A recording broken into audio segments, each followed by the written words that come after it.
This is an RTX 3080 and this, my friends, is the brand new RTX 4080 Super. What in the Titan class behemoth is this? Who let Gigabyte cook, man? Just a few days ago I posted my reviews on the brand new Super Edition cards, 4070 Super, TI Edition Super card, and now today in the house we got our hands on the king of the Super Trio Edition cards, guys, the 4080 Super.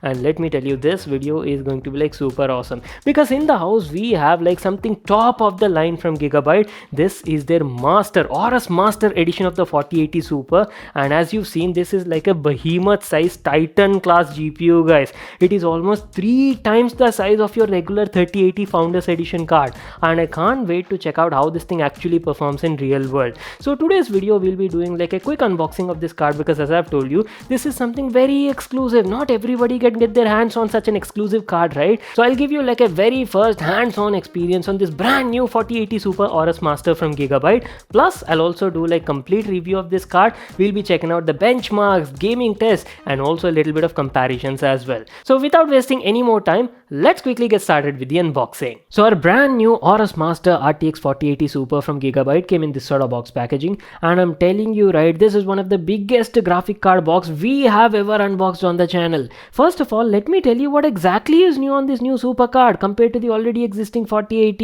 So this time we are getting more number of CUDA cores, a faster GDDR6 memory, plus slightly boosted clock frequencies as well. The VRAM capacity still remains the same, 16GB GDDR6 memory. We'll anyhow get there and talk about the complete specs and configuration in a moment. First, let's enjoy the unboxing experience. As soon as you open it, at the top you get some paperwork and installation guides. Just make sure to read this for all the info. And moving on, this is a graphic card we've been waiting for, guys. The all new GeForce RTX 4080 Super, that too specifically the Aorus Master Edition.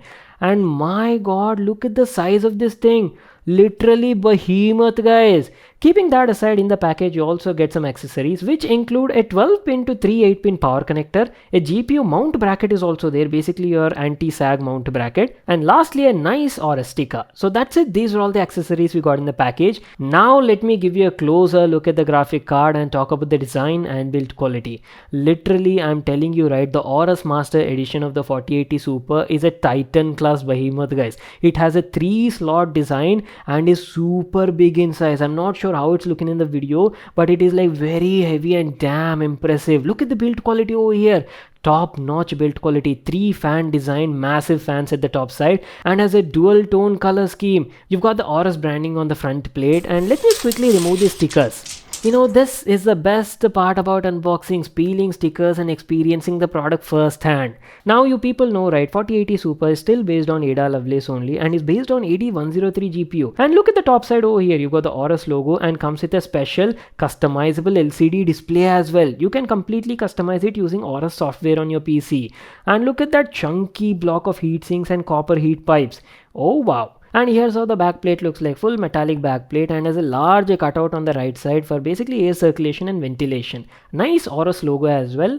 And on the bottom side, this is where you have your PCI Gen 4 connector. And let me also quickly show you all the available IO connectivity ports. I believe as usual you're getting 3 DP ports and 1 HDMI 2.1.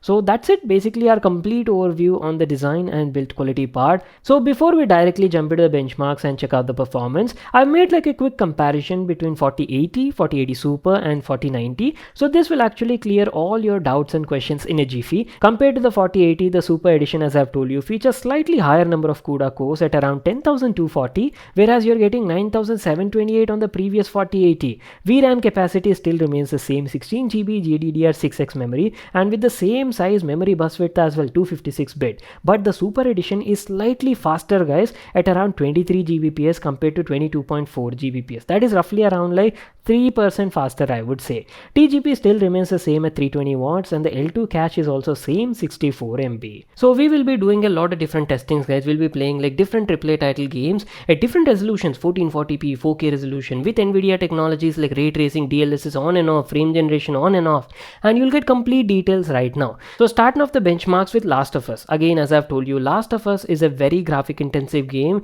and budget segment or mid-range GPUs really struggle playing this game at higher resolution resolutions or with like high graphic settings because of their limited VRAM capacity. But the new 70 class and 80 class can easily handle these sort of games because of the increased VRAM capacity. So in this first clip, we'll be testing out this game at 1440p resolution maximum ultra graphics, and you can check out all the PC stats at the top left corner. Hey, look at that! Not bad, right? I mean, look at the FPS results over there. On an average, we were getting around like 110 to 115 FPS, triple digit FPS in Last of Us at 1440p Max Ultra. Now that is what I'm talking about, guys, the 4080 Super Edition card. I mean, just a couple of days ago, we've reviewed the 4070 Ti Super Edition, right? That was barely hitting around like 90-95 FPS at the same settings and could not hit the triple digit FPS. But for the 4080 Super, looks like a walk in the park. Really good performance so far. Game feels buttery smooth, guys. Muska gaming performance, faced no sorts of lags and issues. Now let's quickly bump up the resolution to 4K, keeping the graphics same maximum ultra just like before, and you can already check out the VRAM consumption, guys. I mean 13-14 GB. Damn boy, that is a scene with this 80 class super card. Then where should the mid-range and budget GPUs go? Anyways, in this particular test, as you can see, on an average, we were easily getting around like 65 to 70 FPS. That is a very consistent 60 plus FPS, guys. On the 4070 Ti Super, if you guys remember, we were getting around like 50 to 55 FPS on an average. So comparing that, there is definitely a bit of distance between both these cards. So yes, you can play most of your AAA title games even at 4K maximum ultra graphics with a consistent 60 plus FPS. Very smooth experience, I can say. Moving on, let's also try out Cyberpunk 2077 because this is like a very demanding game and a lot of people always request me saying, Vimal bro, you should definitely add this to the benchmarks. So this game also will be playing at different resolutions, 1440p 4K with ray tracing, with the DLSS, frame generation on and off. So in this particular first clip, right, we'll be playing it at 1440p maximum ultra graphics possible in the game, and ray tracing and DLSS, basically Nvidia technologies, are turned off, and we'll be checking out the raw potential of this card right now. Okay, as you can see, on an average, again triple digit FPS, guys, easily 120 to 125 FPS. And in intense action scenes, maybe like a lot of gun firing, bomb blastings, right, there the FPS was slightly dropping down to around like 105, 108 FPS. But still, pretty good results, I would say. Quickly enabling ray tracing and keeping DLSS and frame generation off, these are the results. Okay, we were getting an average of around like 55 to 60 FPS. Damn boy, impressive, I would say. I mean, this is the raw ray tracing performance of the card without any sort of upscaling used. Very good and consistent 60 FPS gameplay, guys. You can easily play the game, not an issue at all. But wait until I actually enable Nvidia's DLSS and AI frame generation. And there you go. Bam! Immediately noticeable difference, right? Almost 2.5 times improvement is there. Where is 5560? And now you're getting around like 145, 150 FPS at 1440p maximum ultra with ray tracing. Man, 4080 Super definitely holds up its spot. And let me tell you, this is like a dream for all the gamers out there, because I believe a lot of people usually play these sort of games at 1440p only on your gaming monitors, and 4080 Super definitely fits the requirement. So that was about 1440p test. Now let's quickly bump up the resolution to 4K, and now let's check out how does the card handle it. So in this first test here also, we'll be playing at 4K maximum ultra graphics possible in the game, and we'll be keeping Nvidia's ray tracing and DLSS technologies off. On an average, we were getting around like 65 to 70 FPS. Not bad, guys. I mean, this is the raw rasterization performance, right? Even without any upscaling, you can easily play with like 65 plus FPS at 4K resolution. Quickly enabling ray tracing, frame generation, and also DLSS set to balance mode, and these are the results. Almost 2x improvement, guys, from 65 FPS to almost 110, 115 FPS on an average. So that sort of difference DLSS and frame generation can do. So those were the Cyberpunk 2077 benchmarks, and moving on, let's also try out our all-time favorite Spider-Man Remastered. This game also will be playing at different resolutions, and this first clip will be starting off with 1440p maximum ultra graphics, again ray tracing and DLSS off. On an average, again we were getting around like triple digit FPS, 155 to 160 FPS. Quickly enabling ray tracing and DLSS at the same 1440p maximum ultra graphics, we can definitely see a dip in the performance because ray tracing is obviously like very demanding, right? And at these sort of settings, we were still getting around like 85 to 90 FPS. And lastly, trying out at 4K resolution as well, again ray tracing and DLSS off in this first clip, and we were easily getting around like 120 to 125 FPS, triple digit FPS raw performance without any sort of upscaling. And now quickly enabling ray tracing and DLSS as well, we were still getting around like 95 to 100 FPS guys. So that sort of results you can get on the 4080 Super. Now that you people have seen the benchmarks and got an idea what the new 4080 Super can do, time to talk about some comparisons. I'm pretty sure people are like very excited to know where does the 4080 Super stand when compared with the already existing 4080 and the 4090. Initially when the 4080 Super was announced during the CES, right, everybody were having hopes maybe the new 4080 Super would be very close to the 4090.